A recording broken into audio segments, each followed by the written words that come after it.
My question is for Dr. Markham, if possible.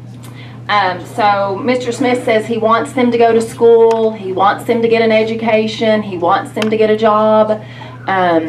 So do we have a problem with these students who are paying 3 times the amount of anybody else in the state of Arkansas, not going to class, not getting a degree, not participating?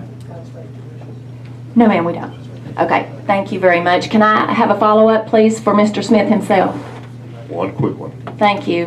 Representative Smith, so is this bill towards our students or toward our faculty? Neither. It's toward the institution at large. I guess I'll take that as an answer. Representative De La Rosa, you recognize.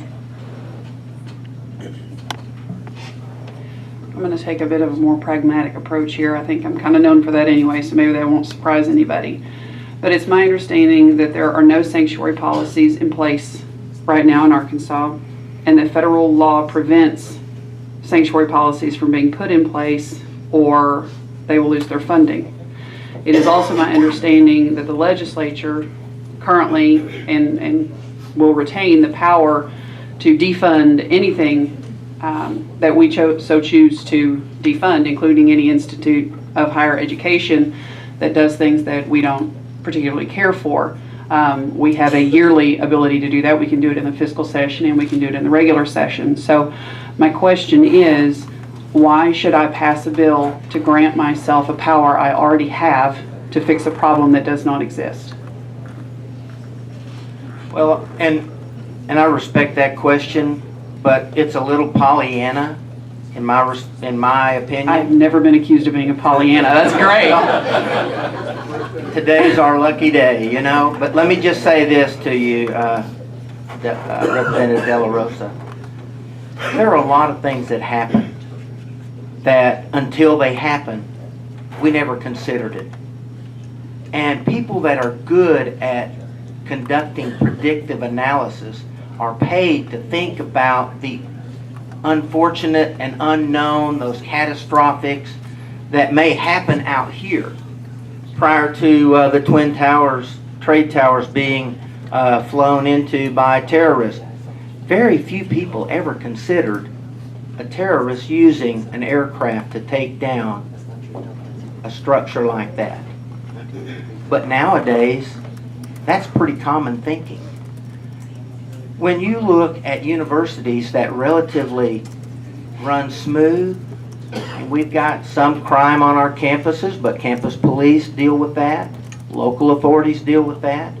We don't have a lot of the problems that maybe some other universities and colleges have.